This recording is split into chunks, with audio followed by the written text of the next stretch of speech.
Welcome, everyone, to Davos Fingers coverage of House of the Dragon. This is episode 130, King of the Narrow Sea. I'm Scatty, and with me, as always, is my buddy Matt. Hey, everybody. As you know, we're back at it again, tickled to continue our weekly coverage of HBO's House of the Dragon series, of course, based on George R.R. Martin's book, Fire and Blood, covering the history of the Targaryens. Today, we're going to chat about episode 4 of House of the Dragon. As Scad said, it's called King of the Narrow Sea. Yeah, interesting title for all the content we have in this episode to focus on. Anyway, we're releasing these things once a week, right? Every time they release an episode, we digest it, we look into it, we cover it, dropping these episodes usually on Friday mornings for those in the United States anyway. Friday mornings, and we try to keep it spoiler free for you guys. So if we're just really covering up to this episode and not going too much further than that. If you've read the book, though, or you don't care about spoilers and just want to hear it all anyway, stick around for a special segment at the end called Dragons After Dark.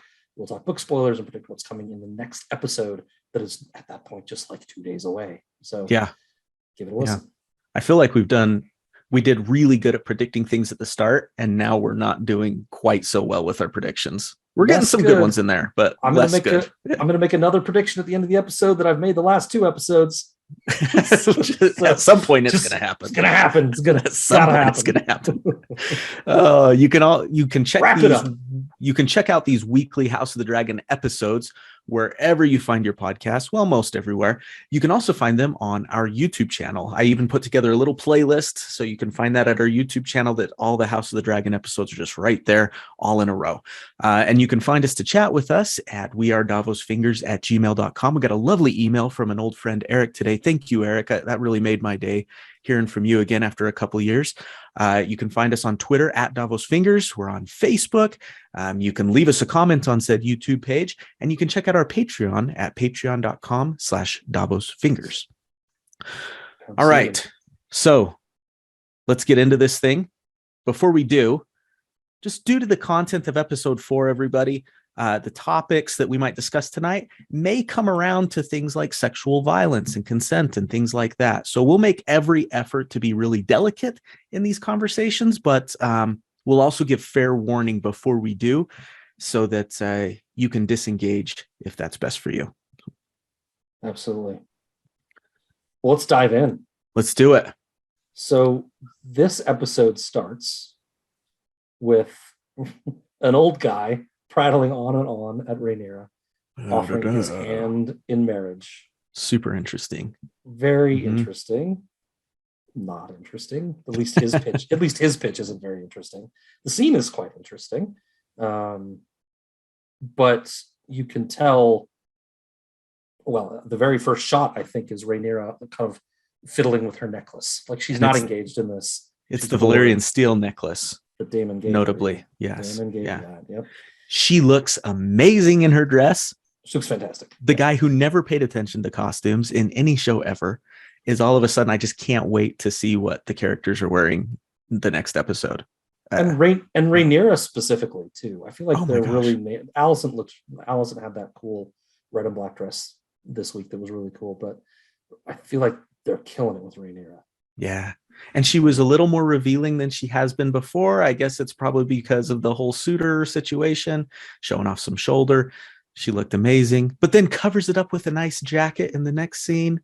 Oh, I mean, listen, I'm not the one to do much fashion coverage, but I will say, like you, costumes are not usually something that move the needle for me, but they look fantastic. All the characters really they're doing a good job with, but Rainier specifically for me.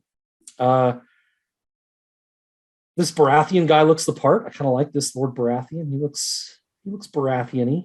And he looks so embarrassed for for everyone. For everyone, he's like, this guy shouldn't be offering. You should be nicer. This whole thing is just terrible. Oh, my vassals suck so hard. Put your swords away. Yeah, put your swords away. Yeah. On that note, that's probably the major thing to talk about with this scene is we get introduced to the long-held animosity of the Blackwoods and the Brackens, which, of course, for seasoned readers of A Song of Ice and Fire, that's something that's well established. But for show watchers, this is potentially kind of a new wrinkle to George's world building. Yeah, did they not? Maybe they didn't cover that in Game of Thrones. I don't know. At least not in any great detail, not to this extent. Yeah, it's a nice little nod to book reader fans. It was nice to see. It is actually right in the text of Fire and Blood. It's one line. It says a Blackwood and a Bracken fought a duel over her hand in 113 AC or something. So it's it's right out of there. I didn't really like it. It feels, I don't know. I guess I'm just too civilized, Matt, for this world. But I just can't imagine people are letting their heirs kill each other like this over nothing. It's just hard for me. It takes me out of it. It removes me from it. And it's in the book. So I shouldn't complain about it, but it's still kind of, I don't love it. We're going to talk about consent a lot in this episode. And it's almost like with the duel type thing. It's like one guy pulls his sword and the other guy responds by pulling his sword. That implies consent. And everyone just kind of has to let the two do their thing. But it is, like you said, it feels like a waste of heirs. And these aren't just anybody. I mean, the Blackwoods are a huge house. You're going to send your top guy over to ask for the queen's hand. So princesses at this point. The Blackwood stands online are funny and, celebrating this kid, out duels this older, much bigger guy. But did you notice that the Bracken pulled like a dirk? He had like a dirk. Yeah. Anyway. Compared to a full-on sword. Listen, I still feel like I could probably slaughter my 10-year-old if I had a dirk and he had a long sword. But still, I just want to point out it was a more fair fight than it looked from the outset. I wonder if this will bear fruit in the future. We're already seeing this 4 episodes in where they do tiny little things that lead to things later that maybe they really want us to get to know this Blackwood and Bracken animosity, this Hatfield and McCoy thing that they have going on. Maybe that will be of more importance later on in this season or future seasons. I don't know. And it could just be that, this show's got a lot of talking this particular episode and we have to get some violence in somewhere. So here you go. I hate that as a policy. Violence doesn't need to be added just to add it, but I get what you're saying.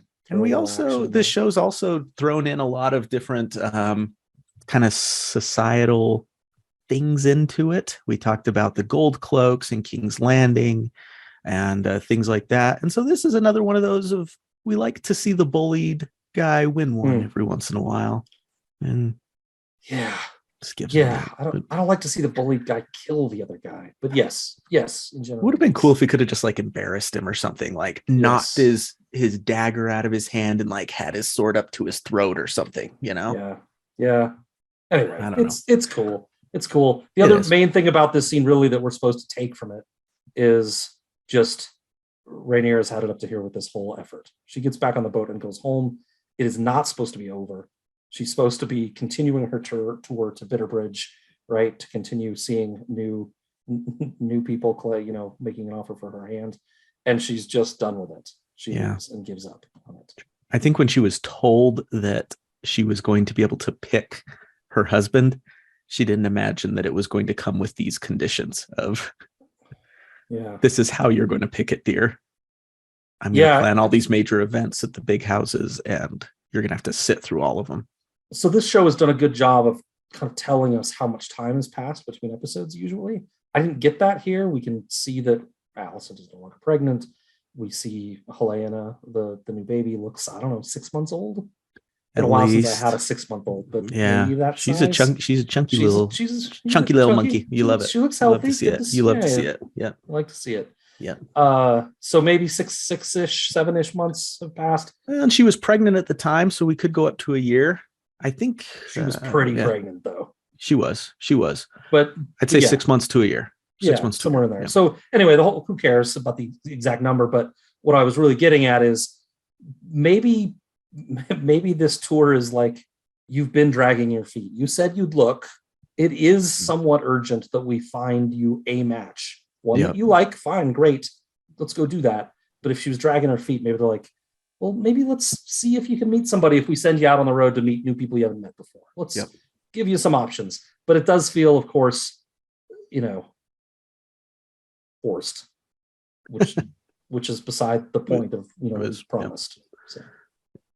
One more quick thing. Our buddy Dent pointed this out today. A cool little, I just thought this was cool enough that I wanted to bring it up. As they're leaving Storm's End, Kristen Cole says to Rainier, we're doing Bitterbridge in 3 days' time.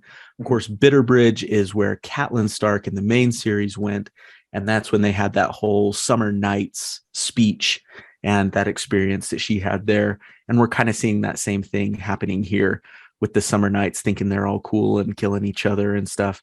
And I thought that was an interesting little call out. Good job noticing that, Dent.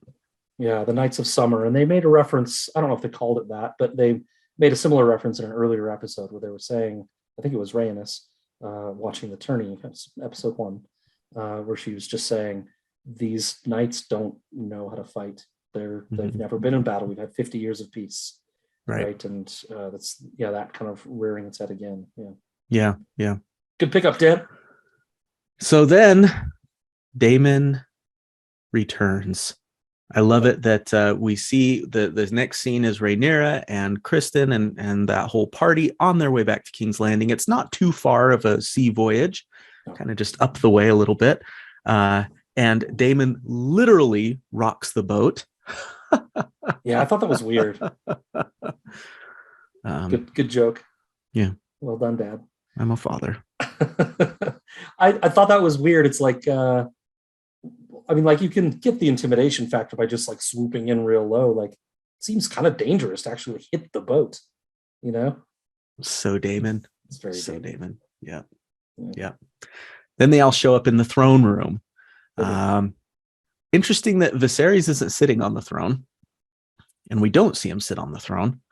And interesting that they brought like the whole kingdom in to see this event. Like, this seems like something maybe you'd want to do in private. You don't know, like in the council room or something. Yeah. Well, even in the throne room, but like they bring in hundreds of people to see this, right? And I don't know if they proactively brought them in, but they didn't keep them out. Yeah. Right. So yeah, that's a good point. Weird. And then I thought it was weird that Rhaenyra wasn't at the throne with him. As his acknowledged heir, I thought she should be there by his side. Obviously, she's worried that he's going to be upset with her, which he is. So maybe she doesn't want to be. She wants to keep that distance. Yeah. But for formality's sake, I thought she should be there. No big deal. To show like a united front, not necessarily against Damon, but this is your family up here. We're together. Yeah. We mentioned the title. So we get in this scene on Damon's return, he basically tells them when he won the battle for the Stepstones, they named him the King of the Narrow Sea. And it's an okay name, I guess, but it's such a small piece of this episode. I feel like they could have done something. That's as far as the episode title, because he takes off the crown and he's like, but I'm done with that now because you're the one true king. And then it's over. 5 minutes into the episode. Yeah, it's not a big part of the episode other than like it shows him like, giving himself back to his brother and, kneeling to him and stuff. But I don't know. There's just so much more interesting emotional stuff going on in this episode. I thought they would have leaned into some of those things a little more, but Street of Silk. Street of Silk could have been a good name for this episode. Yeah, we should think of some more titles for this one. Anyway, well, it's I don't know. Job. They don't pay the Kahori tapestries. I don't know. Tapestries of Kahor. Speaking of which, how about that awkward hug they give each other? When he tells him to rise, and then like, I'm sorry for those who aren't watching and are just listening, but Damon like puts his forehead down and kind of just like leans into the king's shoulder and then just kind of like rests it there. Like, I assume you've seen the movie Step Brothers. Yeah. Where Will Ferrell I think it's Adam Scott is his brother in that film, and they have to give a hug, and it's just like this awkward fighting, like they almost slap each other in the middle, and like, I mean, it wasn't that awkward, but it was pretty bad. It's like one where you tell your kid like, "Give me a hug," and they're like, "Fine." He just like digs his shoulder into the king's chest, or not his shoulder, his forehead. Yeah, and it's hilarious, but okay. I mean, good job, Damon. I mean, good diplomacy, right? I mean, he says the right things. He seems to mean it. He seems earnest in what he's saying, and says all the right things. Good job, Damon. He's a master at this, at reeling people back in just so he can punch them in the face again. Yeah. At this point, does he do it on purpose, or is it just come natural? I don't know. Anyways. Yeah, well, we'll get to more of that later on the stone drunk in the cold stone floor scene. Mm-hmm. Yeah. So then they go outside for just a little luncheon out in the garden. It's lovely. Yeah. I tell you what, they're getting their money's worth on this tree. This weirwood tree it's like in every shot. We developed this tree for 6 months, and you are going to use it for at least a quarter of every single episode. We follow the 7. I don't care. You will be in the Godswood. Viserys will not shut up about how much their mother loved Damon more. Yeah. Damon doesn't deny it. And he can't stop touching Damon either. Did you notice that? He kept like putting his hand on his shoulder, almost like too much. Like if I were the director of the episode, I'd be like, okay, cut. Patty, hand down at your side. You can touch him twice. That's the quota. That's all you get. Like every time it was just like hand on the shoulder, hand on the shoulder, hand on the... And I think it's excitement. I think that was intentional. He's so happy and feeling like things are okay now. Because he's not a confrontation guy. Viserys wants there to be good feelings. He wants there to be parties. He wants everyone to be smiling. And his brother just apologized to him. They hugged it out in front of everybody. And now he's just so happy. Yeah. Yep, I agree. I think it's he loves his brother. And it's very evident in Fire and Blood that he mentions it a few times. Like Viserys loves his brother. He forgives him a lot of things. In the show House of the Dragon, he frequently says, I've been defending you your whole life, all these things. In Fire and Blood, it feels much more like I've loved you your whole life. You're my boy, Blue. Like he loves him. He is really happy to have him back.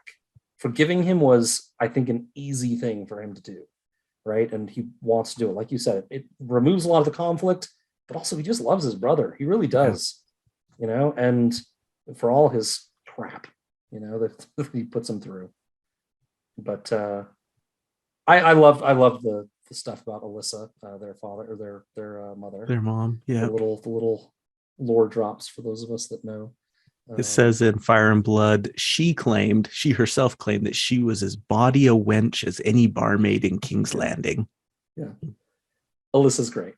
I took him for a ride, and I might take him for another later, or something. So another thing she says, referring to having just bedded her new husband, her brother, Baelon. Her big brother. Yep. Mm-hmm. Older brother, Baelon. Yeah. So Allison is the tapestries. So Rainier or Allison asks if they want to go look at the tapestries. Great little piece of humor from Patty. He does. Would you like to go look at? He can't even keep it together. Brilliant. It's brilliant. It's really well delivered. It's so rude to Allison. It is rotten. Very mean to Allison. And then Rainier says, "I'll go look at them alone, I guess." And we get that coldness from Viserys. And Viserys goes full on catty with her, doesn't he? He's like, "Yeah, why don't you?" Yeah, why don't you go enjoy yourself? Don't rob yourself. Whoa. See you later. Yeah, he's not pleased that she's stopped this tour of husbanding, right? Mm-hmm. Husband shopping. Mm-hmm. So instead of going in and looking at the tapestries, she just goes and sits down on the bench, and we get a nice little moment for Allison and Rainier. It was nice. Yeah, it was nice. It's interesting storytelling because you get the sense that they've been kind of growing apart, as maybe happens when your best friend marries your dad, among other things, and replaces or gives an heir to your challenge of your title, right? I mean, there's a lot kind of there that has been driving a wedge between them, but they both seem like they really miss each other, legitimately. Yeah, and some of that old connection just comes right back almost naturally. Yeah, it's really beautifully acted. Yep. Yeah, she does give her a very burn moment, right, where she says, "What a wonderful life to just be locked in a castle, popping out hairs." Yeah, like Just, pooping out airs or something. What does she say? Like spitting them out. hatching or Something. I don't remember. Yeah, I watched it 3 times and I still don't remember. Squeezing out airs. That's what it is. Thank you. And she notices that she's just described Allison, and she does send out a gives her, little like, a little sorry, sorry. a little sorry, very small. Sorry. Yeah. And then, but you my do dad get pissed. you do get that sense from Allison, and more a sense. We'll get into more of this later, but Yeah. more a sense of how really rough her life has been, I think, and that this is the first scene in this episode that really kind of lays into that, and we'll get more of it. Yeah, she got to become a queen, but at what price? Right. Yeah. All the price. Just another costume note. You brought it up a little earlier. Allison's dress looks great, and it's black and red. And we see that she has another black and red dress on later, maybe indicating that she's getting more into this. She's becoming more and more of a Targaryen. Yeah, but she's supposed to be wearing green. No, sorry, you think they're not going to lean into that? Not if she's got that blacks those and greens Targaryen thing. kids. Yeah. No, I think they've got to. They've got to. Yeah. I'm sure they'll get there. Okay. I don't have too much to say about the next scene where we're back in the Godswood. We are.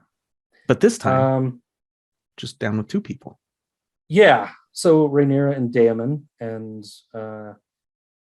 really, I mean, I think the main point to take from this is it's not really clear why Damon has come home. He says wants the comforts of home. Yeah, but the main point here is, well, I'd say 2 things. There's a connection between these two. They have a relationship where they trust each other. They enjoy talking to each other. They like you. Trust maybe is far, but I think they see each other. They can be open with each other. They can be open with each other, and I think they see a mirror a little bit, right? Yeah. I think they feel like they're very similar people. He can say pretty awful things about his wife, and she will just laugh at it. Yeah. And yeah.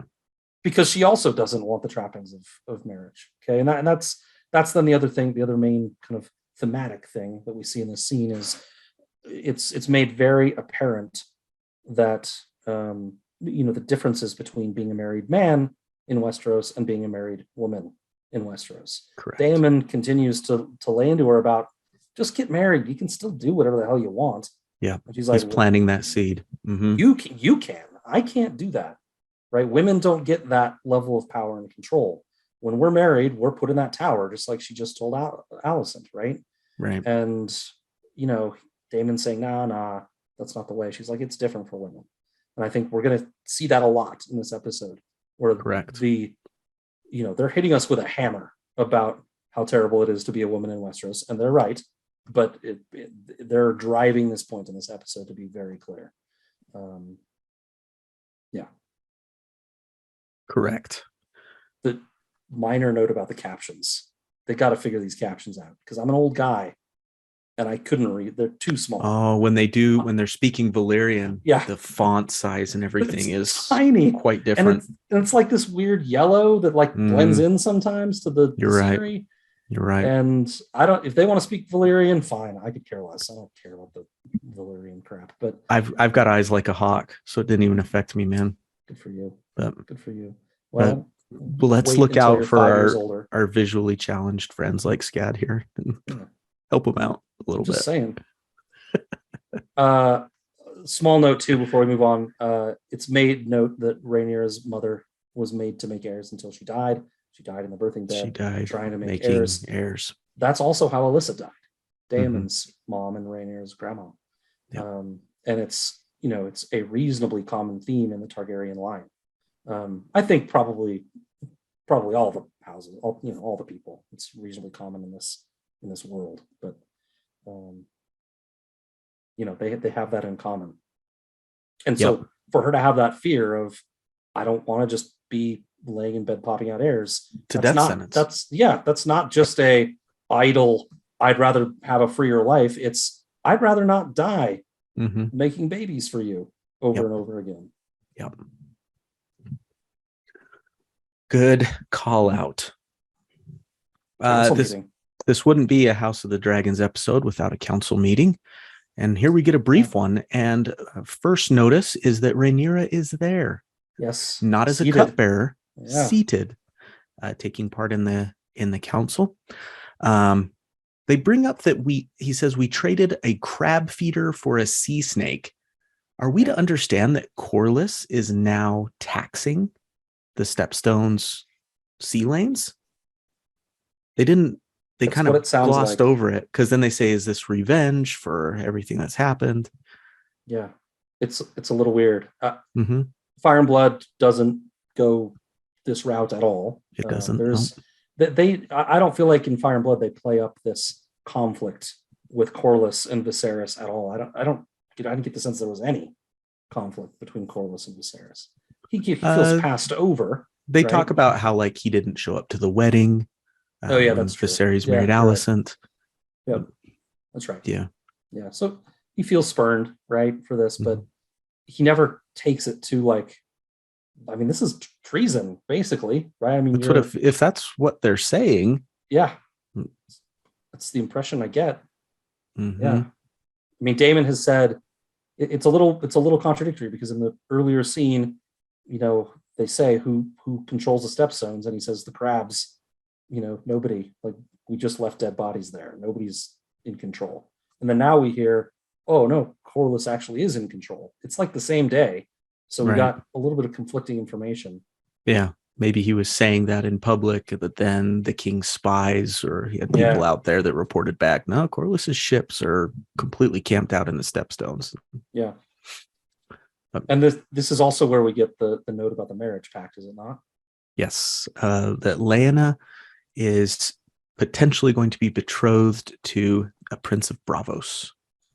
The Sea Lord of Bravos' son, yeah. And that's interesting. They kind of talk about it as a threat, almost like the Valerians would be joining with a new triarchy, right? And so, we'll see where this goes. It's certainly interesting. Yeah, they're already sort of starting to plant seeds with, well, maybe we should get Leonor in here. Yeah. Wink, wink, Rhaenyra. Exactly. We might need to counter their marriage pact with one of our own, right? Mm-hmm. It's a little weird. I mean, so they've set in this show, I feel like they've set the Valerians to be this uber powerful house. And at this time they were one of the most powerful, rich families in Westeros, but I feel like they're overdoing it a little bit. Yeah. They can't take on the whole of Westeros. They own a few rocks. Driftmark is, they're just not. They can't field enough people. They couldn't really make a battle or their big power is at sea. Yeah. But I guess that's maybe what they're saying. If they then go make an alliance with Bravos and other free cities, then all of a sudden we actually have some sort of, if they try to put Rhaenys' name up there, like she should have been the queen, then they start an actual rebellion, that would be problems. Maybe that's combining, Valerian naval power with, the sellsword companies that are common over on the other side of the narrow sea. Indeed. You could put together potentially a powerhouse. Yeah. Yeah, maybe that's what they're going for. It feels just what I think of the Valerians in general. It doesn't speak to me as a real threat, but especially because set it up. We're pretty accustomed to the Valerians of the main series, which is essentially nothing at that point. Right. Yeah, Corlys has built quite an empire. Yes. Yep. But then we get to kind of the main piece of the episode in a way. The main thrust, if you will. Scared. Good one. I titled this on our agenda, Rhaenyra's Night Out / Allison's Night In. They did this, notably in episode 1, where they were cutting from the tournament to the birthing bed, back and forth, back and forth. Here they're kind of doing that back and forth again with contrasting Rhaenyra and Queen Alicent, right? With Alicent, this is maybe the life Alicent feels she missed out on. But Rhaenyra is out living and having fun, while Alicent is living the life Rhaenyra is in line for if she gets what she wants and becomes the queen. Yeah. So it's kind of interesting there. Yeah, it's very much a contrast of these two lives, at least as they're being lived now. It's a little funny because it's not like Rainier goes. It's not like this is her real life. She doesn't go do this every night or anything. Correct. Although in but- Fire and Blood, it said Damon at night would Yeah. smuggle her from her rooms dressed as a page boy and take her secretly to brothels on the Street of Silk, according to Yeah. Mushroom. So it sounds like he did it more than once. But yeah, in this one time. Yeah, Consolidate. Yeah. Well, that's all he's around for. Yeah. So in Fire and Blood, it's brought up that he's there for 6 months in King's Landing after returning. I think this new piece with his brother lasts a day. Yeah, a couple 2 days. Yeah, but it's not. It's into the next morning. Yeah. Mhm. So, it's not long. And so they've condensed what is,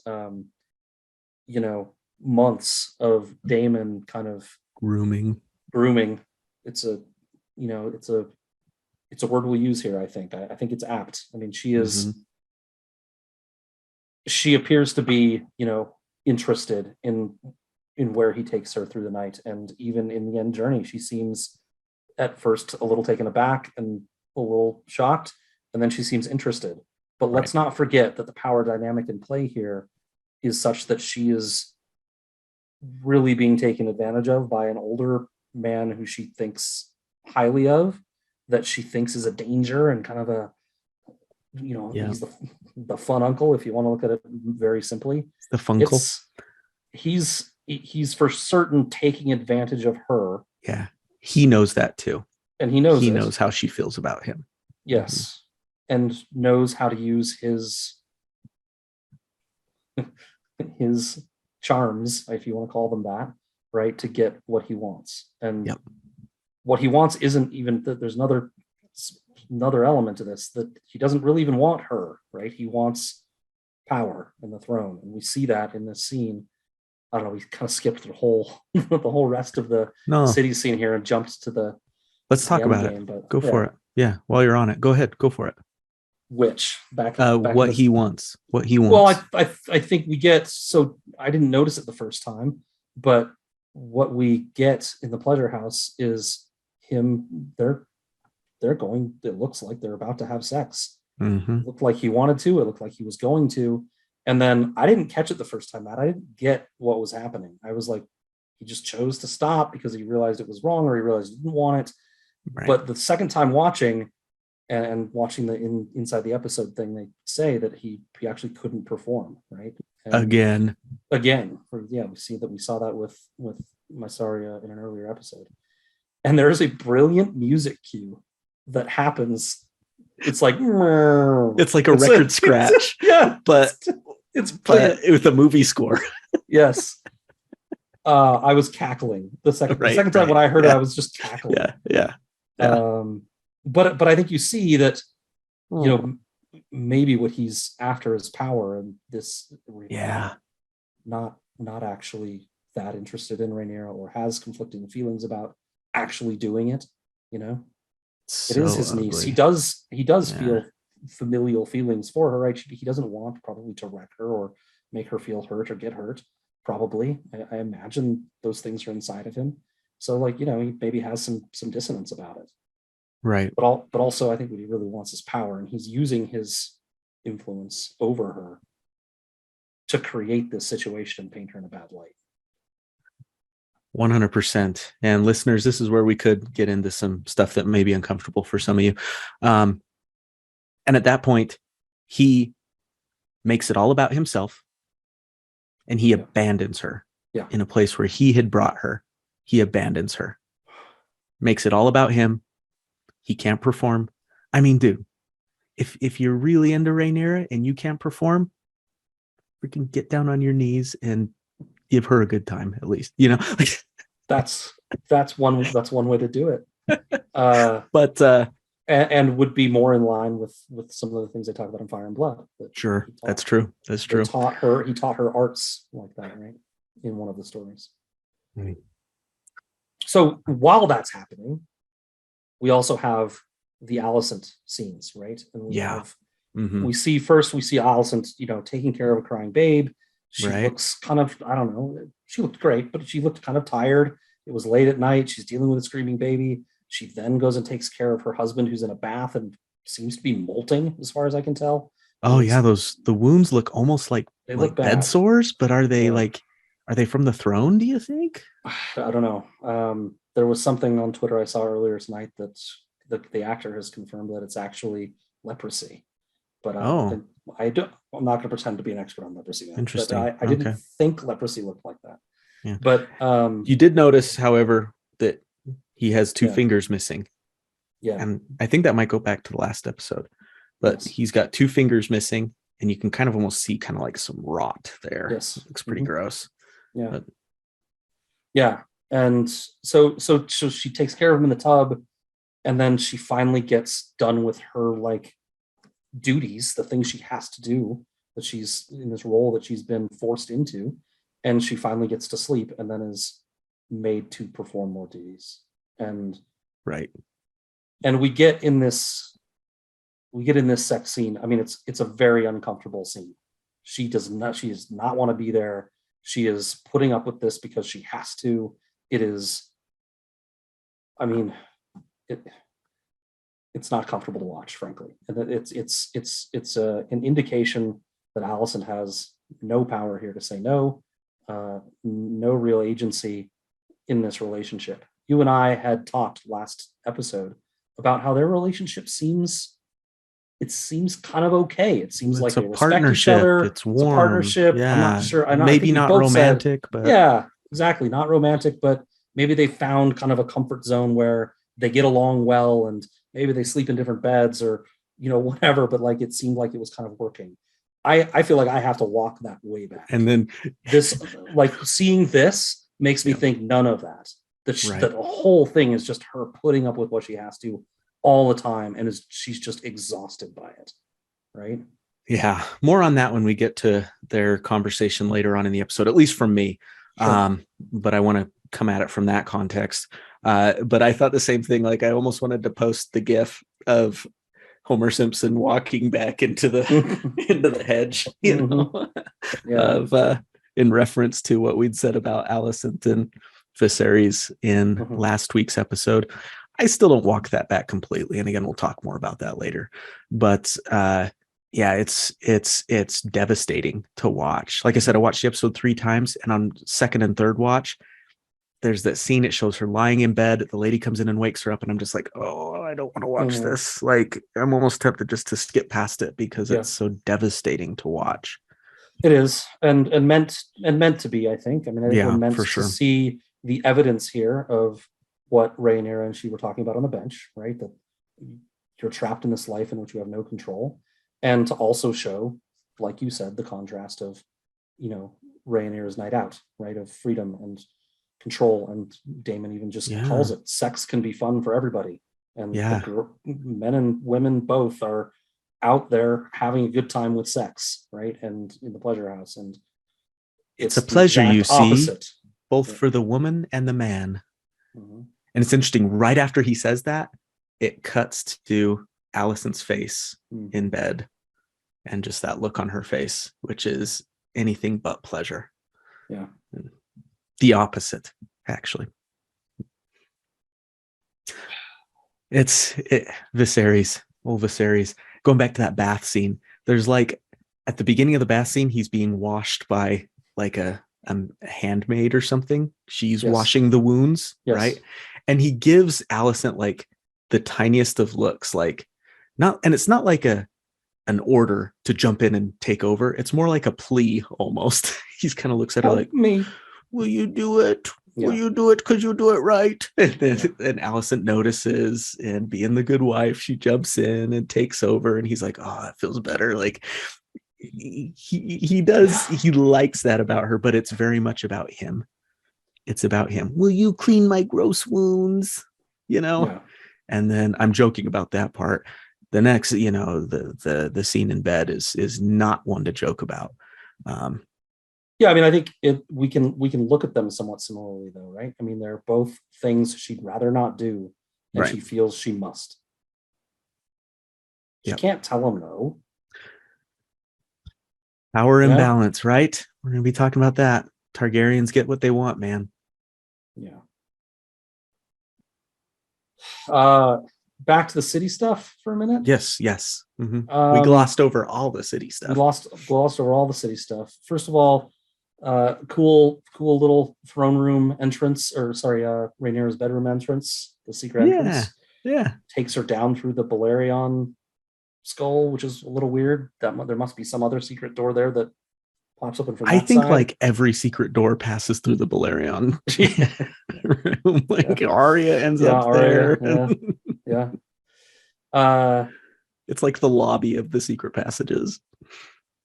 But then she gets out into the street with Damon, and I don't know, it looks like they have a really good time. They go see this play. There's people blowing fire and giving prophecy, and there's one guy dead in the street for sure. Some guy's walking a tightrope.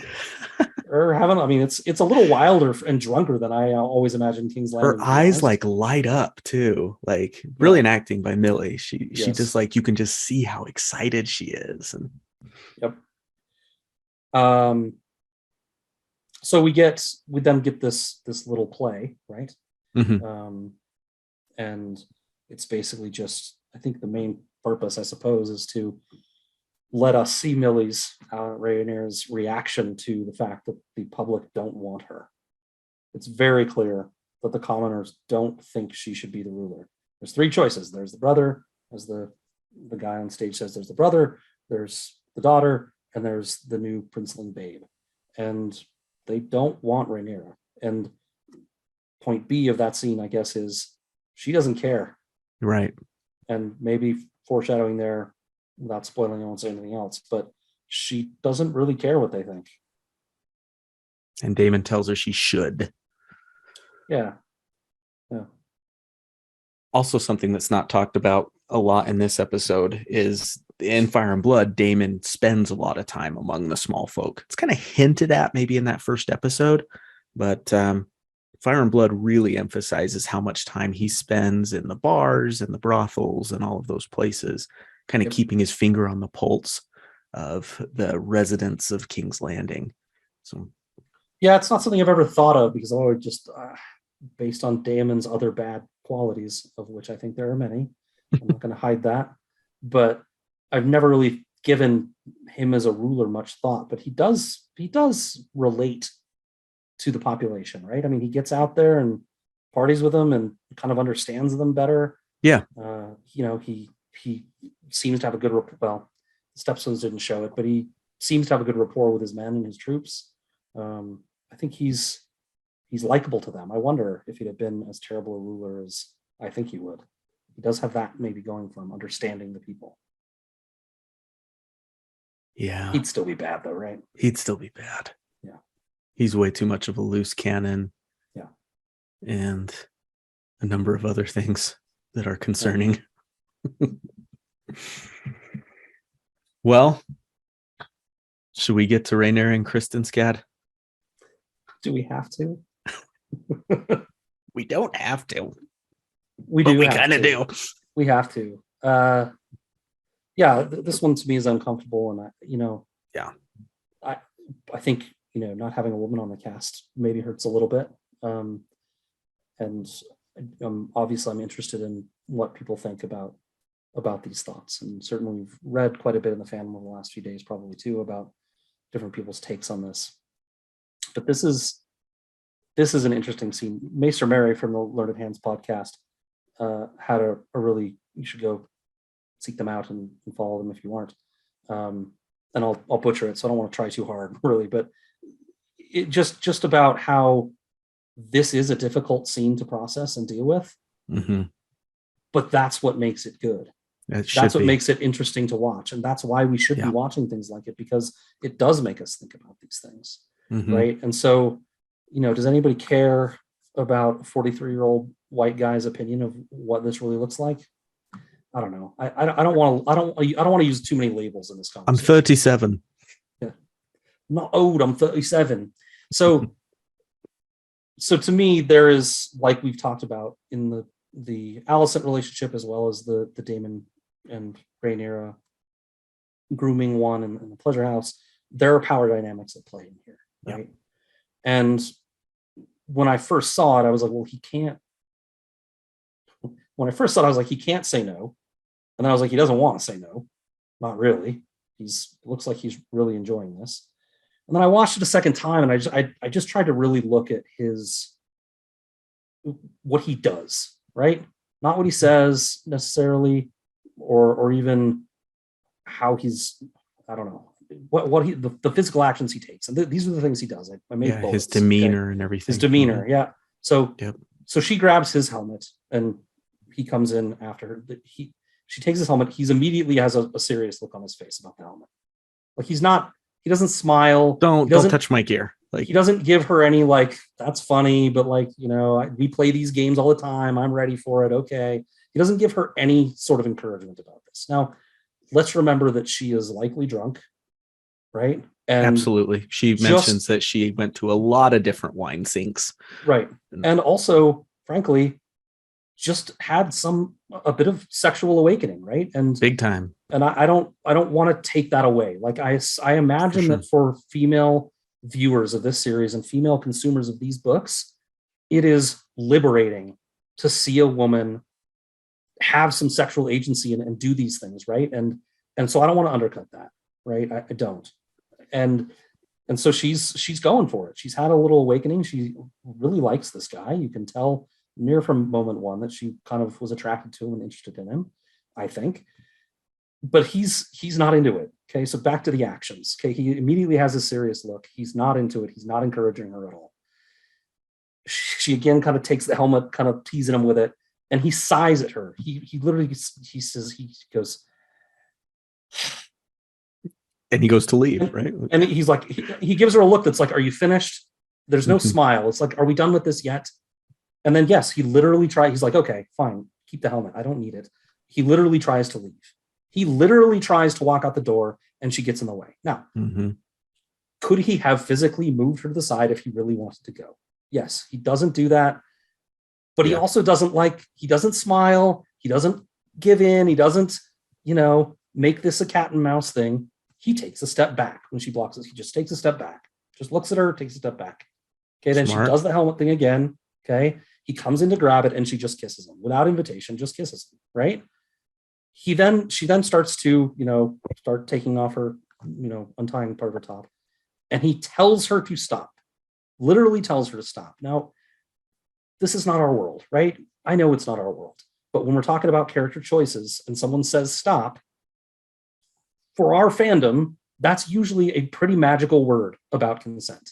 Stop, right? And she doesn't.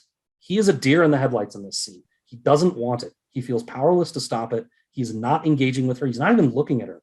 He looks down, right? She's taking off his bracers, and he's just looking down. He doesn't want to give in to this. He doesn't meet her gaze. He doesn't kiss her back right away until finally he does, right? And so I am not trying to paint a picture where he is an absolute victim here. Right. I hate the phrase "he wants it" because we all know that's a loaded phrase, but I think he does care for her. I think he is interested in this. I think he wants to have sex with her. I really do. But you can want something and still know it's wrong and not want to do it. And that's where he is to me. He wanted it, but he knew it was wrong and he wasn't going to make that choice. Mm-hmm. And he got pulled into it, right? Kind of not, I don't want to say against his will, because he does make the choice in the end to do it. Right. But he doesn't look happy about it. He looks longingly at the door twice. He pauses on the threshold of going into her bed, right? Yes. Looks back at the door and sighs and goes. But even then, even when he goes in, he's taking off his boots. She's laughing and smiling and joking. He is somber. He looks sad and hurt and defeated, not happy. Now, they then go on and have what I can only describe as an amazingly filmed session of lovemaking, right? Like it looks like they're both really enjoying it, and it's quite sweet, actually. Yeah, it's exactly. tasteful, and everything that Game of Thrones love scene was not. This one was. It's quite sweet. Mm-hmm. Yeah, that actual part. We'll see if that Kristen Cole take gets me canceled or not. Well, I agree. We'll know by Friday. I agree with it. We'll get to my thoughts, which I think jive quite well with yours. The undeniable power imbalance at play here. no one can fault him for wondering at the consequences. You mentioned the part where he's kind of looking down as she's taking off his bracers on his forearms, right? And this is what I see going through his mind right now. What if he says no to the person that elevated him to this position, which he talked about in the last episode, right? What if he says no to a princess and a future leader of the kingdom? What if he says yes and she gets pregnant? What if he says yes and it's discovered? What will that do to him professionally and for his reputation? What if her feelings only go so far as lust and he just becomes like a living, breathing sex toy to her? That's not a way he wants to live. Or what if her feelings for him are deeper, and what will happen to them then? You know, what if he discovers his feelings for her are deep? And I think they are. I think so as well. You can almost see him weighing all of these different questions in his mind. What if, what if, what if, what if? At the same time, I agree with you 100%, and I have the note right here. It's very much in the realm of human possibility for him to be wondering every single one of those things and still be sexually attracted to her and still care for her in a way that's deeper than just sexual attraction. I think all three of those things are absolute 100% viable possibilities for a human being to feel all at the same time. Yeah. And, you know, these lines are very gray, right? And, you know, should it be up to Allison to be able to read his mind, or sorry, Rainier to read his mind and see all these things going on? Yeah. I don't think it's fair to say that she could, right? What responsibility does he bear to speak up and voice those concerns a little bit?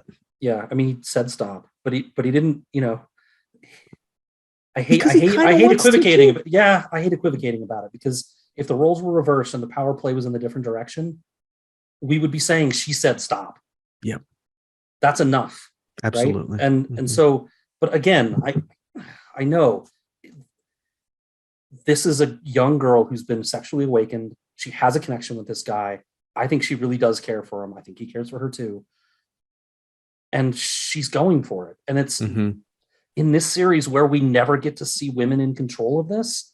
It's nice to see, but you can tell it's killing him in this scene. Yep. Right. Yep. The way he lays down his white cloak, he pushes against it like tenderly. Yeah. Like, when he finally like has the moment and gives in and says, okay, I'm doing this. He's like bent over his knees for like a few seconds. Then he just like takes a couple of breaths. Go. Yep. And he goes, right. And that's what we've just described. Yes, there's a lot of problems with the morality of the scene and what happened there. And I think we've done a nice job discussing it. I feel good about it. But I love this scene for all the reasons that we talked about. It's as uncomfortable as it is. It's one of the best scenes of television I've seen. 100%. Because of the subtleties that you can see going through his mind, because of the excitement she has for this thing that is brand new to her, right? That she's always kind of kept at a distance. It's a beautifully done scene. Congratulations to the director on it. It's sex scenes are hard to do well. I mean, they're I think they are. This is a beautifully done scene. Yeah. Right. And yeah, I love it too. We love our character-driven storytelling. You know, it's an overused phrase, but the human heart in conflict with itself. We love to see that. And it's this man confronted with a choice, a yes or no choice. And you see and you feel that mental anguish, you know, even as his armor is being removed piece by piece. There's something so symbolic about that he's being slowly stripped of his armor. He folds his white cloak with the greatest of care, sets it on the chair hesitantly. And then it's when he puts the breastplate on the ground, like you said, and he's bent over. And notice the breastplate is the part that protects his heart, the most vital part of him, basically. He puts that down, and pure humanity he makes a choice. Mm-hmm. Regardless of the consequences, regardless of power imbalance, sexual attraction, fear of consequences, he makes a choice in that moment. And I just love the humanity in all of that. I put out a tweet today talking about how that's my favorite part of House of the Dragon. It overshadows even the battle scenes and the dragons and all that fun stuff, is just seeing the humanity in these characters. Totally. And care Rainier less about too. the dragons or the battles. Yeah. Give me 10 episodes like this. I could totally take it. Rainier having that sexual awakening is so, like you said, refreshing. Yeah. And her having that opportunity to explore that, and Kristen Cole being literally on her doorstep. Yeah. Yeah. And does she consider what she's doing to him all the way through? No, she probably doesn't. But she's awake and she's alive for probably the first time. And we shouldn't, be upset with her for that. And we just got the exact opposite of Allison trapped in this disaster of a life that she has no control or agency in, no sexual fulfillment of any kind, no able to express herself sexually in a way that's good to her, right? And so we get this right after it in contrast. Yeah. And it's beautiful to see. And you get a little bit of maybe like Allison and Kristen feeling like they're in the same boat of feeling like they don't have a choice. But I feel like Kristen comes out enjoying it. True. More. And she has less say than he does, right? She has no say. He has no control at all. His situation is complicated, but he has more control than she does. Yep. Absolutely. Right. The message from all of these, the Targaryens get what they want. Damon, Viserys, Rhaenys. Yep. Rhaenyra, you mean? Yeah. Rhaenyra. Yep. Rhaenys hasn't been on an episode in like 2 episodes. I miss her badly. Yeah. She's so great. I bet she's coming back this next one. We'll get to that. Yeah. So the next scene we get is the White Worm. Lady remember Saria. her? I do remember her. Yeah. The last time we left this character, it was on Dragonstone, and she kind of had laid into Damon about this not being the life she was going after, and he had used her as a prop essentially to pretend carry his baby and pretend marry him just to get a rise out of his brother, and stole a dragon egg too. So here she's flipped 180, like she's doing completely different things. She's now seemingly a master whisperer. She's got spies she controls. She's helped smuggle Damon, I guess, away from his drunken revelry into a place of reasonable safety. Is she like a brothel owner or something? It's not super clear. She tells him you could pay for the room on your way out. Yeah, I get the sense she's connected now. Okay. I don't know that she owns a brothel or whether she just has access to him because of the relationship she has. Right. And her contacts. She's starting to make contacts and be a player in this, the King's Landing networking, right? Mm-hmm. Yeah. That's the sense I got, but maybe she owns a brothel. I don't know. It kind of comes off that way a little bit. It does. But in any case, you can pay for the room on your way out, implying that she wants him to, pay her. But in any case, she's establishing herself. It's clear that Otto Hightower has worked with her before, that this wasn't the first time they've exchanged information. The guard comes up to Otto and is like, the White Worm has a report. And he's like, who's the white worm? What the heck kind of nickname is that? And he later tells Viserys that this one, referring to the White Worm, as of yet has never led me astray. Mm-hmm. So they've done business in the past. So she's establishing herself. Yeah. So again, it's been how long? Years, right? Yeah. I think years since we saw her on Dragonstone, right? Yeah, because there's the 2-year gap from episode 2 to episode 3, and then we're saying 6 months to a year here. So it's 2.5, 3 years. Mm-hmm. So interesting. So then we get Otto breaking the news to Viserys. So this is a sneaky good scene as well. It is. Rhys Ifans he's fantastic. He's so good. This should be Otto's shining moment. Finally, he's got the dagger that's gonna get his kid on the throne. And you get this little scene right before he goes in where he's like, he is not looking excited up, about and this. he is pained. Mhm. He's not happy about having to do this. I don't think it's just about him. I think he's kind of sad that he's going to have to go do this to Viserys. Same note. It feels like he legitimately, yes, he wants to put his family into power, but he legitimately cares about Viserys to a degree that he doesn't want to hurt him in this way. Yeah. In Fire and Blood, Otto Hightower he's a scheming. He's just painted as pure scheme. He's basically a villain. I mean, I feel like that. Risa fans and the directors and writers here have really given us a tapestry of a character, and it's really nice. It's like you mostly hate him, but then you get these nuggets of just like, okay, he's a human. Dang it, I have to admit he's a human. Yeah.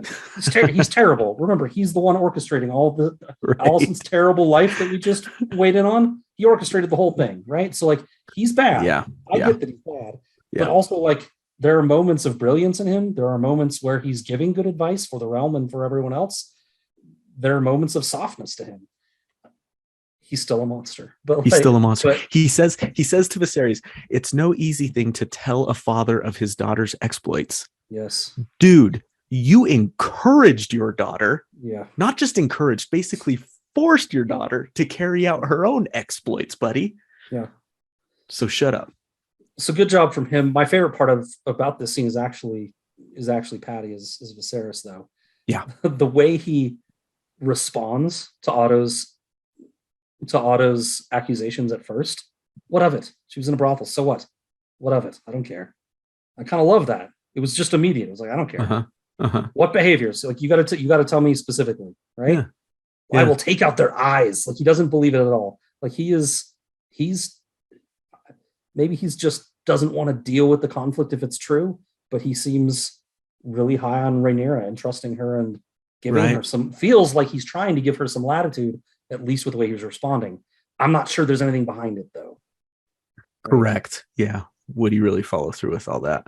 Yeah. I wonder so what if she's in a brothel? Well, do you really feel that way, or you just try to undercut Otto's? He's already mildly suspicious of Otto and Otto's intentions, right? It's really going to be driven home later when he and Rainier have their next blow up, right?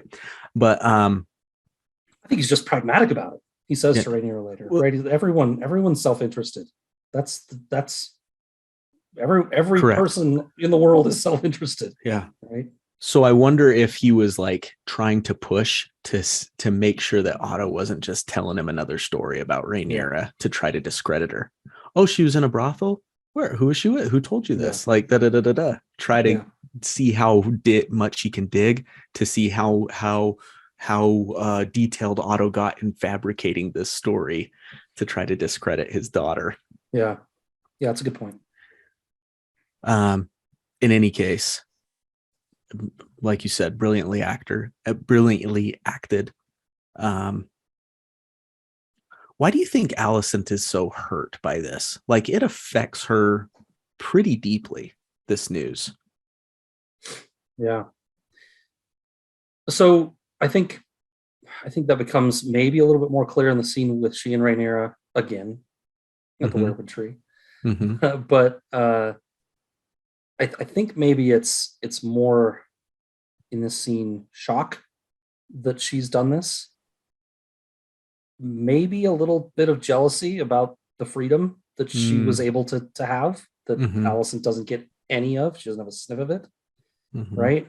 But also a little bit like, Allison, she's a little uptight, like she was raised a certain way. I don't think she looks kindly on this sort of behavior, period. Right. I don't think she would be caught dead doing this.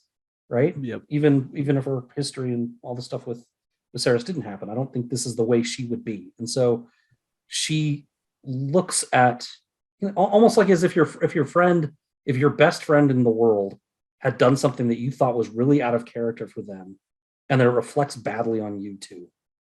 Almost. Because you're their friend. Yeah. Mm-hmm.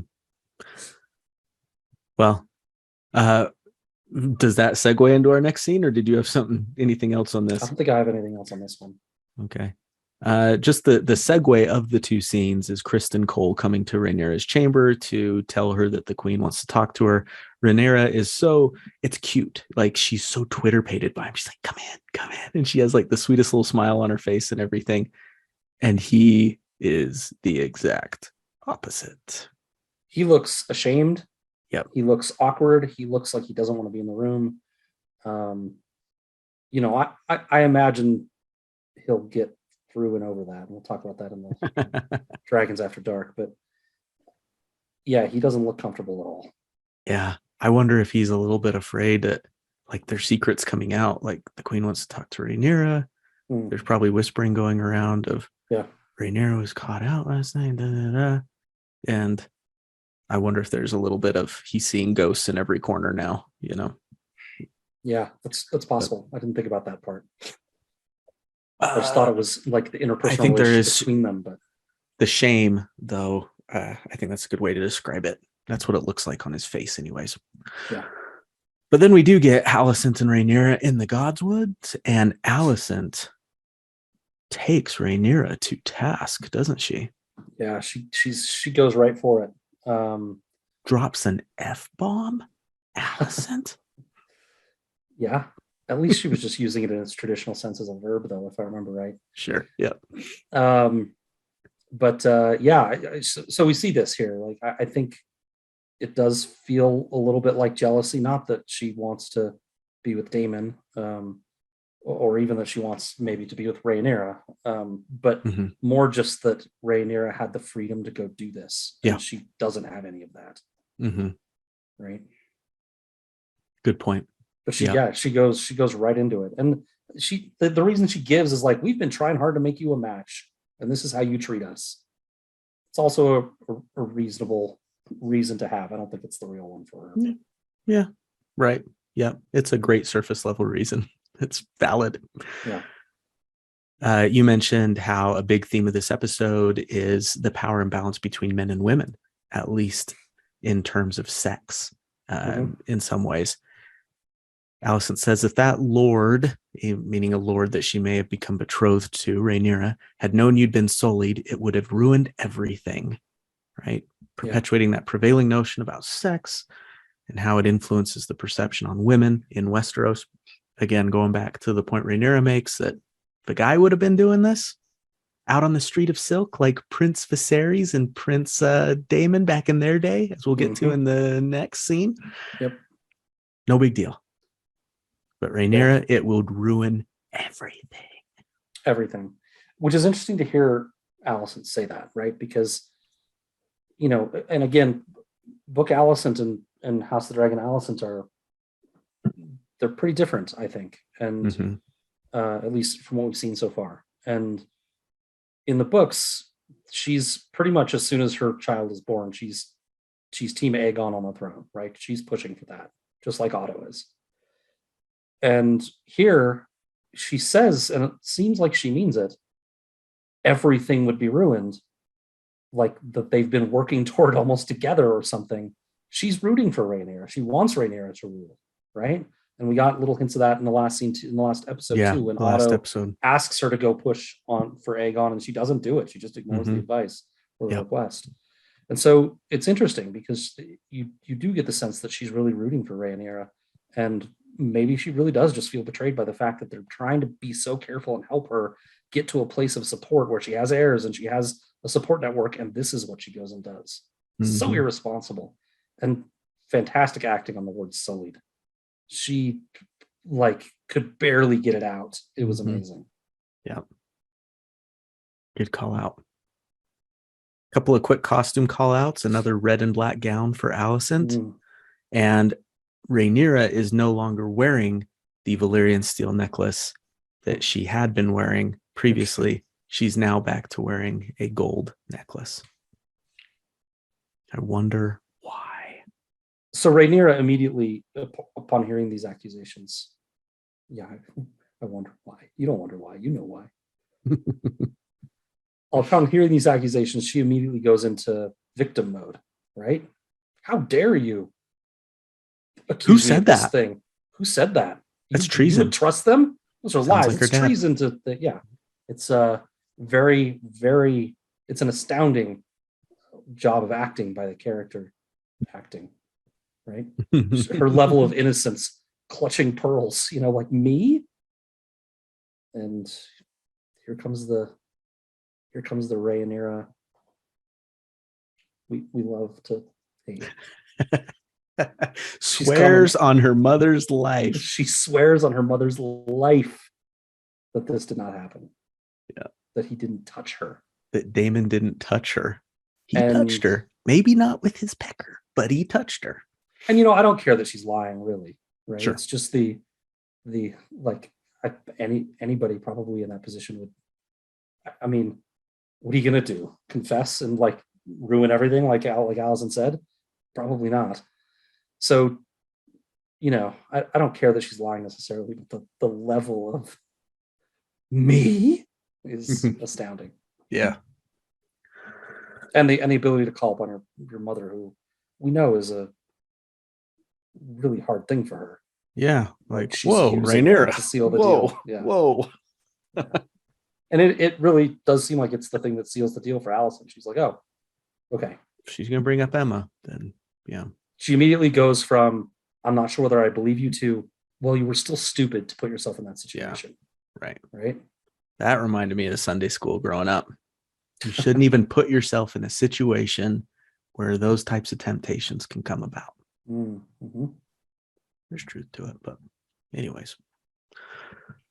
Then we get to one of my favorite moments in the episode. Corpse on the stone floor.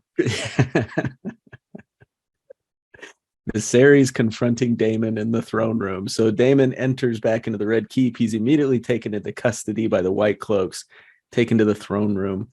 This time it's a private meeting. None of the lords and ladies.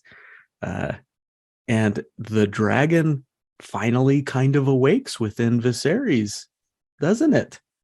It does. Yeah. Yeah. So, first of all, I'm stunned the Kingsguard left them alone. Doesn't seem like a good decision, given what we know about Damon and his temper, and it just doesn't seem like a good idea. And I mean, they're pretty much never supposed to leave him alone, right? Anyway. Yeah. Whatever. This is a bad hangover. I've seen this movie in the mirror a bunch of times. He's not in good shape. He's not in any shape to fight him. Maybe the Kingsguard Maybe recognize that, and they're like, "He'll be fine." And that's why Viserys felt confidence awakening his dragon. Maybe right.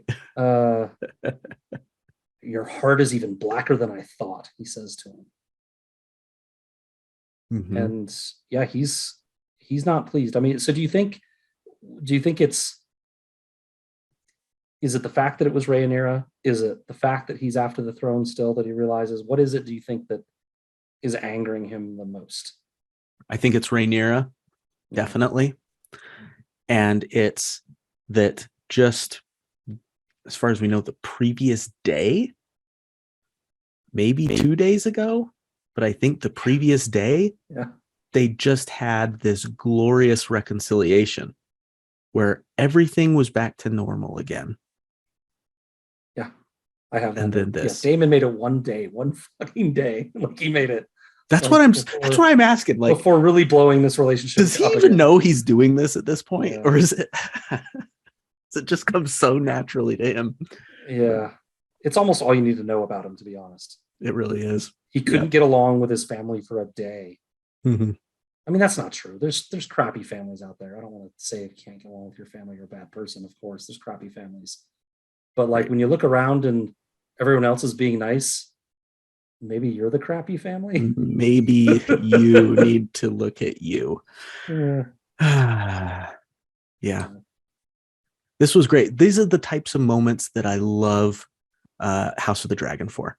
In Fire and Blood, here's the passage. King Viserys at first refused to believe a word of it until Prince Damon confirmed the tale was true. Give the girl to me to wife, he purportedly told his brother. Who else would take her now? Instead, King Viserys sent him into exile, never to return to the Seven Kingdoms on pain of death. Now, he doesn't say that, But it's just a simple passage that explains it all, but we actually get to see it happening. Oh, and it's delicious. That's what I love about House of the Dragon. Yeah, I agree. And I said this, I was just on a chat thread with some of my fantasy football friends, and they were talking about, like, why do they keep investing all this money in these shows that don't have stories? And I'm like, well, actually, there is this story. And George is very involved in the storytelling as well, and is, engaged with the process. And I said, but in a way, to me, Fire and Blood is, and this House of the Dragon, the way they're adapting it, is maybe the best case scenario, because what they have is a roadmap. They have a template to follow. Yeah. They have a roadmap. We need to get from this point to this point. But they get to choose what the scenery that road drives through looks like. They get to paint the mountains, and they get to decide what kind of trees are there, and they get to choose what that road looks like on the way. Right? But they have the map. I like that. Right. And so it's maybe like the best way to adapt something you could have. Right. Yeah. Where it has to get, what things you want to happen and follow, but how it looks, how it sounds, that's all up to you, man. It's I love it. Yeah. And then, of course, we get this great moment of Viserys leaves and Damon just like rolls over on the floor. Randy laid him like a slug. It was his only defense. Yeah. I loved it. I loved it. Damon has my pity in that moment, at least. Then I think it was Dent who brought this up today when I was chatting with him a little bit on Twitter, of just like, it's a scene with two people talking to another scene with two people talking to another scene with two people talking. Yeah, I saw your reply. And we go from that, and Viserys and Alicent are now chatting with each other, coming back and reporting on their findings. Of course, Alicent had talked to Rainier. Viserys had talked to Damon. And this is what gives me these weird feelings where I can't be black and white about Viserys and Alicent's relationship as much as I want to be. Because after the ewness of the prior evening and what happened, which was absolutely disgusting, we get another moment of them working very well together, right? Yeah. She's very frank and honest with him about Damon, which is something that's kind of a prickly subject for him. Like, you got to be careful how you talk to Viserys about his brother, because he does have strong feelings for him. And he actually listens to her. He's like, oh, you think so? Da, da, da, da, da. They counsel together and he listens to her. Again, this is not a romantic match. And within this, there's this definite power imbalance that we saw gruesomely on display the night prior. And yet, in the context of a Westerosi traditional marriage, this remains very functional in some ways. Still with its problems that exist in the society within which they live, where Alicent feels trapped in many ways, but also they function as, maybe not romantically, but as a companionship in ruling. Yeah, no, you're right. They make it work, right? And I would give most of the credit to Alicent for making it work. I mean, I think she's a patient, kind soul, right? And she knows which buttons to push with Viserys. She knows his weaknesses. She knows he's bad at conflict. She knows he's going to give in to what people say. She knows that she can be one of those people to tell him what to say, as what to do as well. But I think she does give him good counsel, I think. And I think she's making it work. And he listens. But I guess you're right, maybe not to write that off. Okay. And I am writing it off a lot more than I used to now, having seen this episode. Sure. And the reason is because now I think she's doing all these things through gritted teeth and resentment and not in good faith.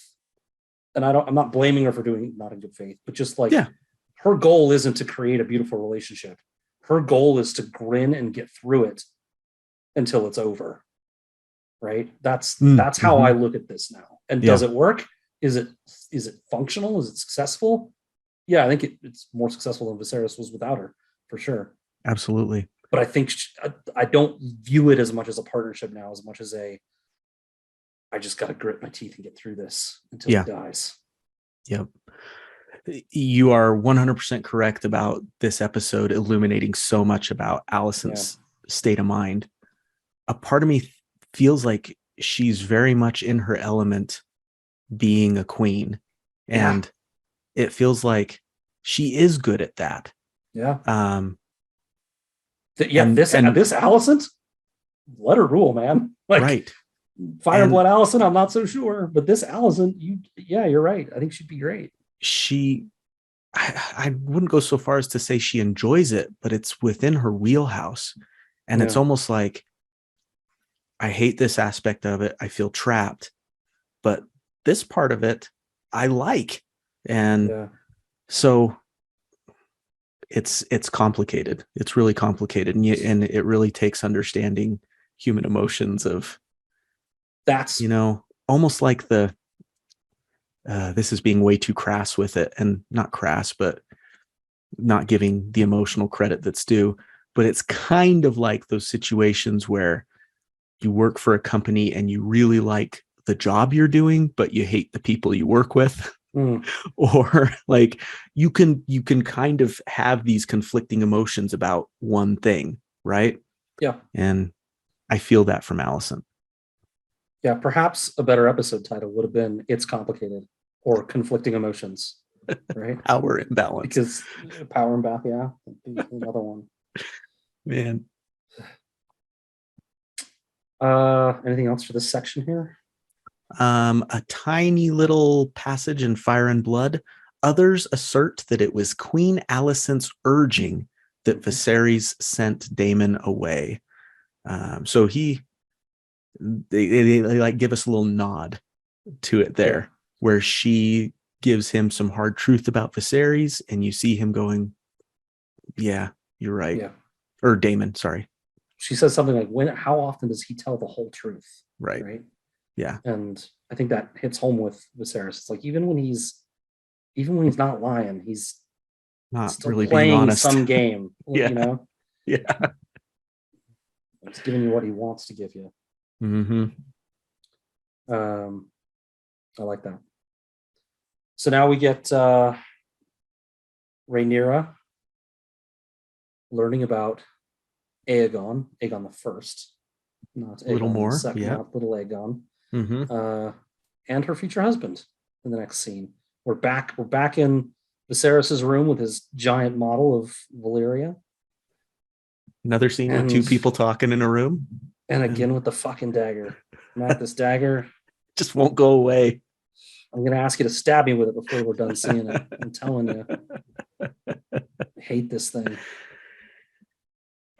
You do get that sense that you gave about Kristen earlier, that this could be the end. Like, what if the shoe drops? You very much get that sense when he opens the door for her to go in to his room. He's like, you see his eyes. I don't know what this is. I don't go in. I hope you don't blow up my life. Right. Yep. Yeah, it's true. You see his eyes through his helmet. Yeah.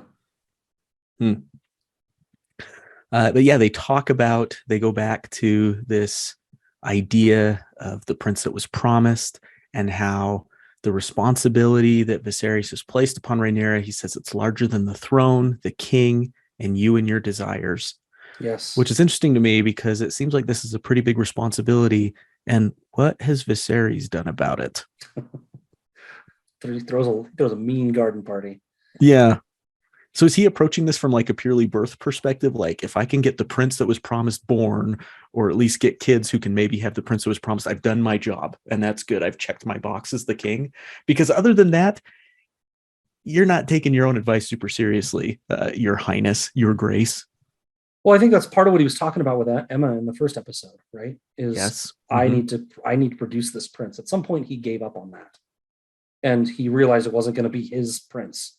It's going to be somebody down the line. Rhaenyra's son or something. So yeah, to put it simply, I think what you said first is right. He's saying, I just got to pass this down because it's not going to be my kid. It's maybe going to be her kid. Right. Or that kid's kid. Right. But we just have to make sure the story resonates. They get one dagger to rule them all, one fire to bind them, one dagger to stab the other, and in the iceness bind them. They stole, just robbed, just stole a secret only fire can tell straight out of Lord of the Rings. Right out of there. Just Right took out it. of there. Just we're gonna use that. Do you mind? I'm taking this idea and I'm putting it in my own thing. Come on, man. They paid for that. They paid dearly for that. Did they? I don't know. Well, they should. I mean, somebody should lose their job over that decision. It's so bad. Maybe conversations were had. Who knows? I also just having that on the dagger, like, what good is that? Like, okay, so imagine he hadn't had the conversation with Rainier, right? Imagine the king dies before actually passing, king or queen dies before actually passing the secret down. And lo and behold, one day they stumble and the thing falls on the fire and they read the text and like, oh, cool. But there's neat. A prince that was promised. I bet he's handsome. And it'll be a song of ice and fire. They're going to write a song about him. That's cool. Oh, well, like it doesn't mean anything. Having that on the dagger doesn't do anything for anybody. You still need the other pieces to like know the story. It's useless. Which unfortunately right now is all just sounds like an oral history. And yeah, there's not much detail to begin with here. Right. Still, they don't have any. If you didn't tell the heir, this dagger would not help. And that's what's scary about this. If Viserys had somehow died before he had that first conversation with Rainier. Yeah. Well, guess we're done here. I mean, really, how many of them die early, right? Like, I don't know.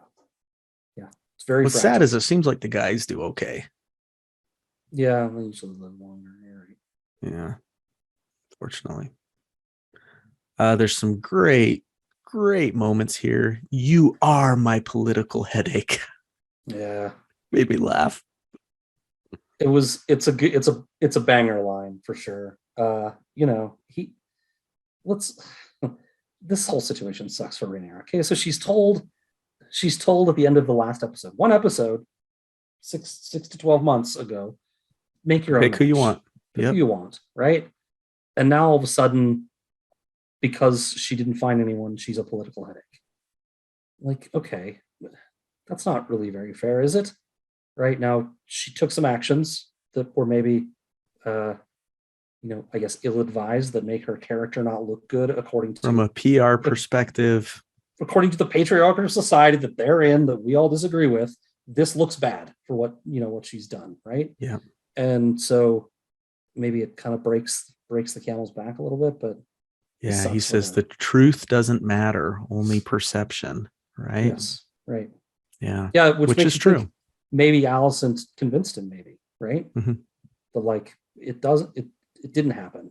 But you were out there and you were seen, and people are gonna believe this. Yeah. Right. And that sucks for her. That sucks, really sucks. Because again, the discrepancy between what men are allowed to do and what women are allowed to do here is crazy. Were I a man, I could have fathered 1,000 bastards, she says. And no one would have batted an eye, I think. Mm-hmm. Something like that. But then, yeah, go ahead. When he tells her you're marrying Laenor Valerian, she doesn't protest too much. No. And I think that maybe two parts, maybe you have more detail that you could add to it because of the gravity of her role now that he just impressed on her. And maybe it's really sinking in like, okay, I really do have a job to do. There's a responsibility here that goes beyond just being a queen. But I also think it's because of this sexual awakening that she's experienced. And she recognizes, yeah, I'll get married to Laenor. Doesn't mean I have to love or be only with him. I can do what I want. Maybe. She still knows there's consequences to that, right? And well, anyway, we'll get to the what's coming next part soon. But yeah, that might be it. She's like, Damon showed me marriage isn't the worst thing. Who do you want? Let's do it. You know what? I can go to the street silk whenever I want. Yep. You know? Mm-hmm. Also, it might be that she's had a few hours or days to she heard the council meeting, them talking about we're going to need to make our own match with the Valerians. So maybe she kind of knows it's coming. These things are coming. It's easier to take maybe, but yeah. She also might actually have a little bit of guilt of walking away from the tour. I don't know. I mean, the whole thing sucks. I think it could be a bit of that. Yeah. Like, crap, I shouldn't have done that. Dad and stepmom / best friend really did work hard to put that together for me, and I pissed all over it. So, but also maybe she kind of uses the "okay, I'll do it" as a springboard to, but she I will do it. Says, "Yeah, I'm taking this dick down with me. Otto is going down. That's the price you pay for me saying yes here and not giving you hell about it." Right. And it works. Yeah. In a scene where you'd never think you'd feel bad for Otto Hightower, you kind of feel bad for Otto Hightower. Are we moving to that scene? Do you believe him? Do I believe him? Do you believe he says, well, about Viserys, how he Viserys felt basically says, becoming... in 5 days, you became Hand of the King. Yeah. What a boon for you. Or it was a good day for you. A good day for you. Yeah. And he says, that's hardly how I thought of it. Right. Do you believe him? Did he get corrupted by power over time? Or was he always like this and was always going to move in that vein? Do I think he was Ned Stark? No. No, I do not. Do I think it's okay to want to advance the interests of yourself and your family and your house? Yes, I think that's okay. I'm working on a promotion at work right now. I'm working on moving up the corporate ladder. Does that make me selfish and self-serving and mean that I don't care about the company and I'm just in it for me? No. It just means that I want to improve my standing and thereby improve the standing of my family too. Right. Yep. And I can see that kind of thing being with Otto of, this is great for House Hightower. Who knows? Maybe it will lead to us being on the throne someday. We've talked about this with the Tyrells. Is it really that bad in the main series that Mace Tyrell and Olenna Tyrell are trying to get on the throne? No, not really. Why not? Trying to do. Why not? Why not try to advance your house?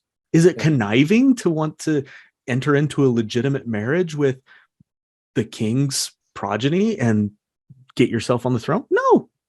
It is if you send your 16-year-old daughter to seduce the king, though, right? And so yeah. So you asked about the original intentions, right? And then you asked, was he corrupted over time? I think he was. Yeah. I think it did get to a point where he just became so hungry for that power that he was willing to compromise his relationship with his daughter, and her emotional well-being. People in situations too, they tend to be able to justify things, right? Like, well, yes, I'm sending my daughter to do this, but it's the best. She really is great.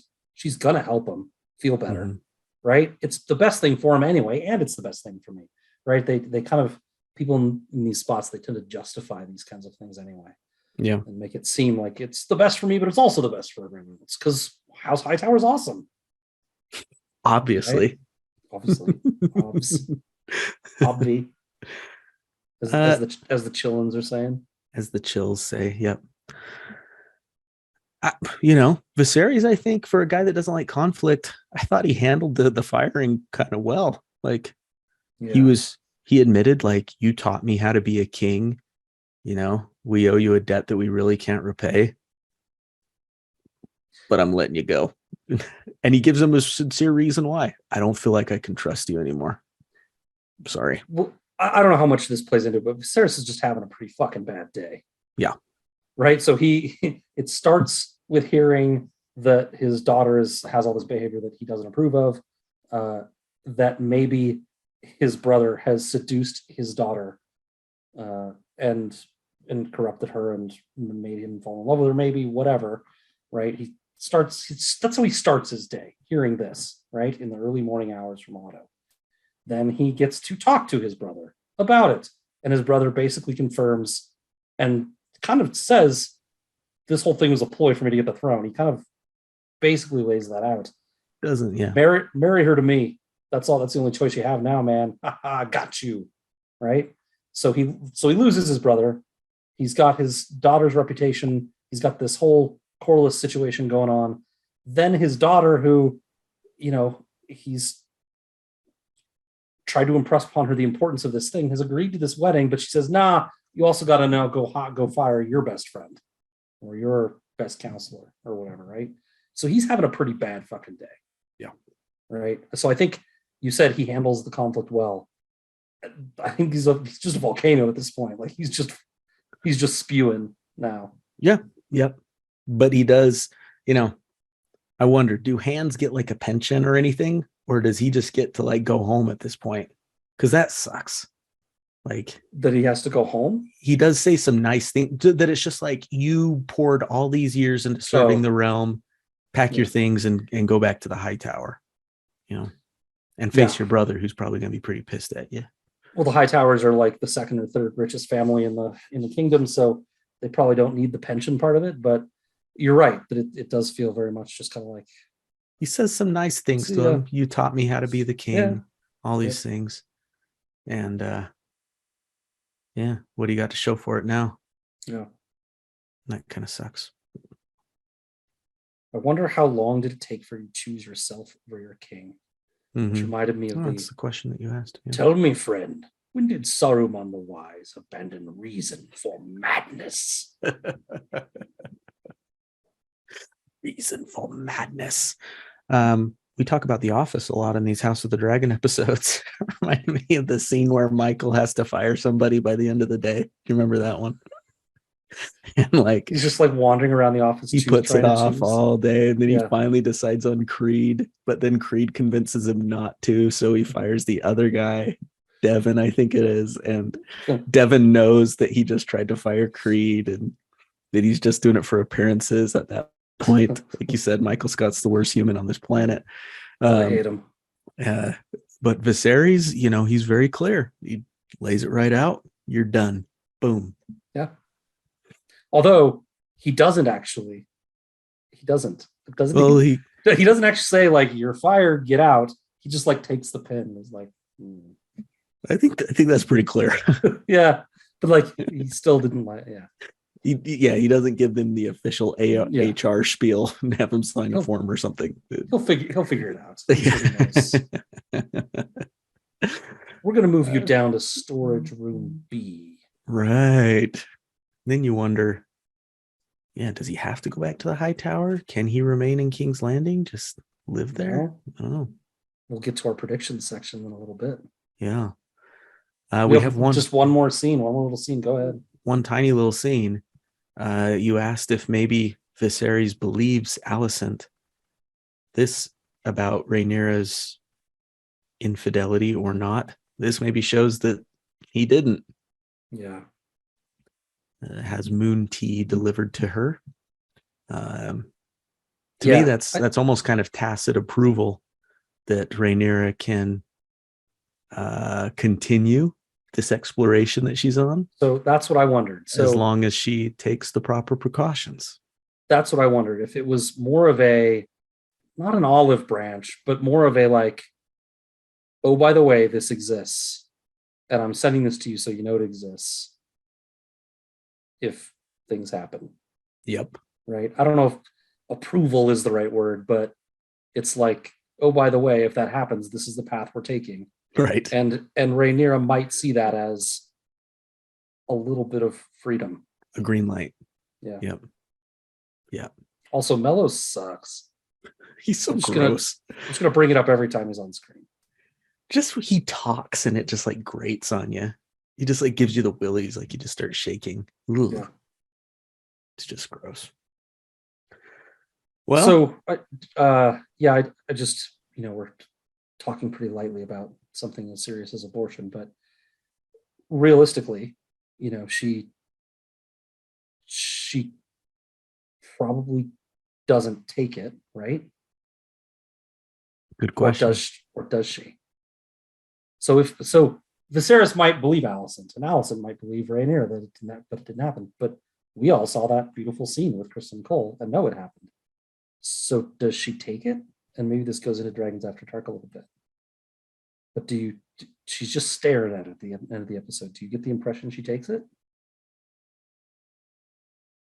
Yes. Okay, me too. Well, let's talk more about it. Should we get into Dragons After Dark? Yeah, let's do it. Okay. Khalasar, for those of you dropping off right now, thanks for joining us, and we'll see you next week. But now we're going to enter into all sorts of spoilery discussion in Dragons After Dark. All right. That's a good question, man. I can't say I thought about whether she actually drank it or not. Well, here's why I actually asked. It was spoilery, I guess. We know in Fire and Blood that she ends up having 3 children via, well, it's strongly suggested that it's via Harwin Strong. Right? Mm-hmm. And I wondered, because this Kristen scene, that does not happen in the books. They do not sleep together in the books. All the different POVs or suggested paths that happened here, none of them say they actually ever had sex. One of them says Rainier pursued Kristen, and he said no. One of them says that he pursued her, and she said no. Correct. And none of them say anything about them sleeping together. Mm-hmm. So this is new. So we have to think about where they're going with this. Right now, it could be that they're really just kind of trying to set up the spurned suitor thing a little bit more, so that his betrayal of her later is more understandable. Yeah. Yep. That's what I was thinking. Mm-hmm. Okay. But the small part of me, we glossed over the small appearance of Harwin in the streets. Yeah. In Fire and Blood, she runs into Harwin after being rejected, according to one of the stories, after being rejected by Kristen, runs into Harwin and he has sex with her. And then they start a relationship. That night. Yep. Right. Mm-hmm. On that night. And then they have a relationship, and she ends up having 3 of his children, most likely, based on what most of us believe. So I guess the question is, are they going to replace Harwin with Kristen? Or yeah, I thought the same thing. I think they're keeping Harwin in our thoughts enough. Yeah. Because otherwise that scene with her running into him in the street and identifying him as Sir Harwin, yeah, it's useless. I feel like they're keeping him in our thoughts just enough, giving him just enough screen time so that we know who he is when he does come on screen. Yeah. They've done such a good job with this adaptation so far. All of our quibbles have been exactly that, quibbles basically. I would hate for them to make a wholesale change like this. I was not a fan, frankly, of having Kristen, of those of where your thoughts were going. I wasn't a fan of them making the change of having them sleep together to begin with, right? I see. Uh-huh. But I can see how it puts more emotion behind the betrayal, right? Yeah. And so I get that. I think for sure. It was a beautiful scene. I don't regret having it for all the reasons we discussed above. But if they morphed that into a bigger story changing thing, shocking. I'd be upset. Yeah. You have to wonder if that feeling completely just used by Targaryens could be kind of what brings Kristen and Allison together. Now, obviously, they don't have anything romantic, but can kind of help them have something to identify with each other and find kind of common ground. A lot of these things happen that way, and then resentment builds. Right. But this seems to lay some solid foundation there for that, which I like. Yeah, I think if that's where they go with it, it'll be nice to see. Yeah. Do you think if Damon had actually had sex with her in the pleasure house, would that have changed anything? Like from Viserys's perspective, would he have given her her hand to him? Wow, I hadn't thought of that.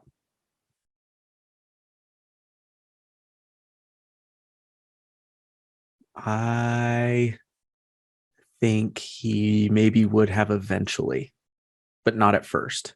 They had to cool first. I think he would have still gone ballistic, And then after having thought about it for a time, he would have realized that would be for those who are listening, I'm making air quotes, for the best, and maybe. made that decision to let it happen. But I Yeah. think he still would have gone ballistic.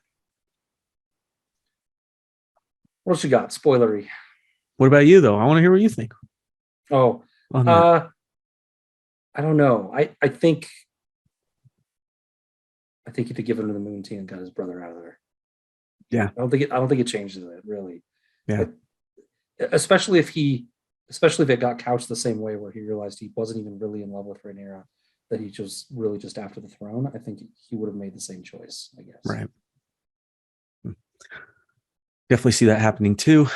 And then, of course, Kristen wouldn't be seeing enemies in every corner and having a heart attack anytime the king summons Rhaenyra. So I can't believe I'm going to say it. Poor Kristen Cole.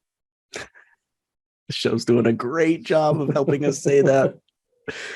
Oh gosh. I just have some tiny things. When they're partying out in the streets, an old eyeless lady asks, "Do you wish to know your death, child?" Mm-hmm. And then the little scene right after that shows a dragon breathing fire, like a sconce dragon, like a little statue dragon with fire coming out of it. Mm-hmm. Nice. Which is how Rhaenyra dies. Rhaenyra dies inflamed and then eaten by a dragon, right? Correct. And her second youngest son sees it happen, which is fun. Which is always great to see. Yeah. Good pull. Also, our first look at Helena is her crying, which we know Helena leads a very tragic, sad life. And she ends up doing a lot of that, tragically and unfortunately. Yes, she does. And somebody, was it Chloe maybe? Somebody posted a picture of her standing in front of the window because Helena jumps out that window. Oh boy. Didn't think about that. Oh, yeah. Yeah, or is thrown out. I can't remember now. I need to go touch up on my future Fire and Blood a little bit. Good call. Whoever said that one. Dang. I think it was Chloe. Probably. I mentioned kind of in the Streets of Silk scene, Rhaenyra is not caring about the people and their voice. Mm-hmm. And we kind of, I think we get that feeling from her later. Yeah. As she gets older, just very much, I don't care what anyone thinks. I'm doing this my way. The Realm's Delight was very much not the Realm's Delight as an adult. Yeah. And I think we're seeing here that she's very much, I'm going to do this my way and I don't care about other people.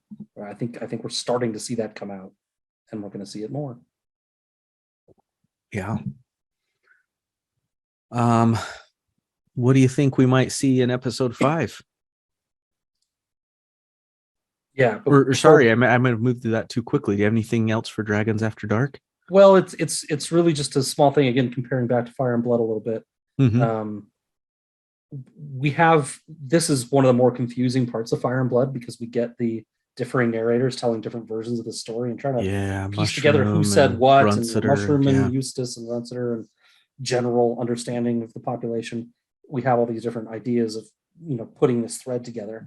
And I just want to say that I think that the showrunners did a really good job of taking bits of all of the stories and making it a unique story. They didn't pick one, right? They didn't pick their own. They picked parts from here and parts from there and parts from here. And yes, this new thing we added, right? And they just kind of put that thread together. And it's worked. I think it works really well. And it's not what I imagined. I imagined they'd just pick one, but they didn't, right? They have, we have Damon seducing and claiming to have taken her maidenhead, right? That's a Eustace thing. We have Damon being told to go back to his wife, the Eustace thing.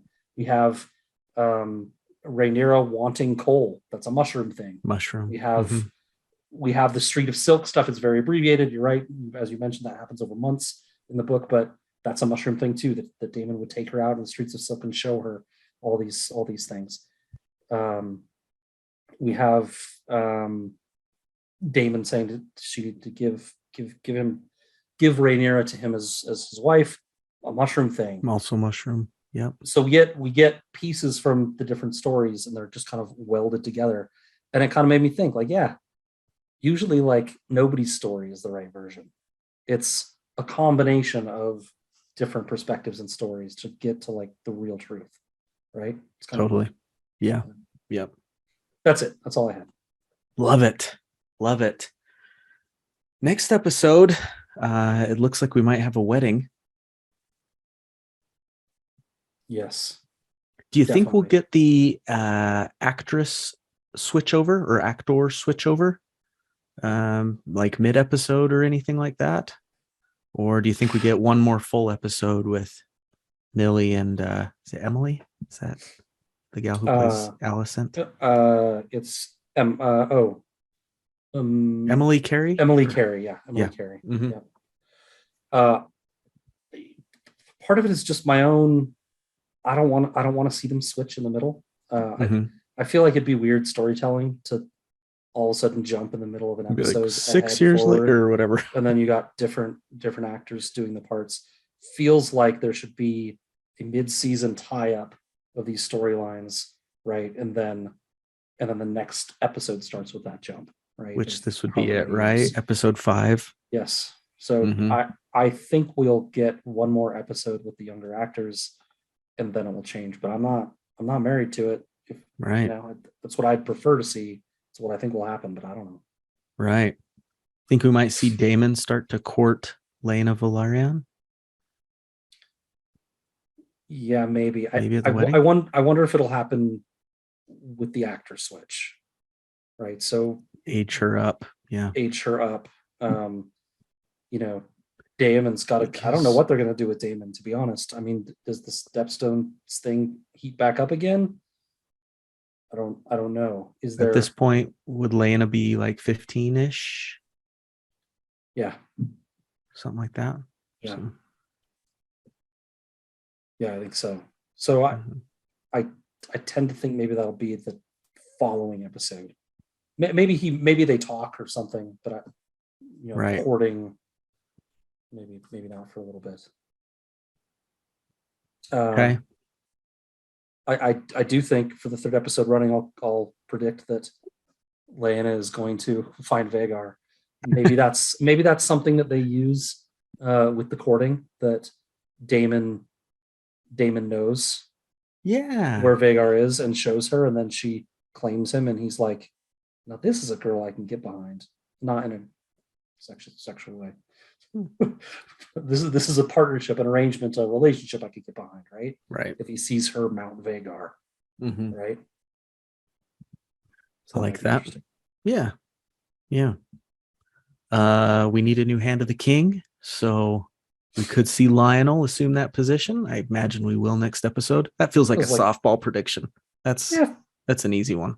Feels like they've been setting it up.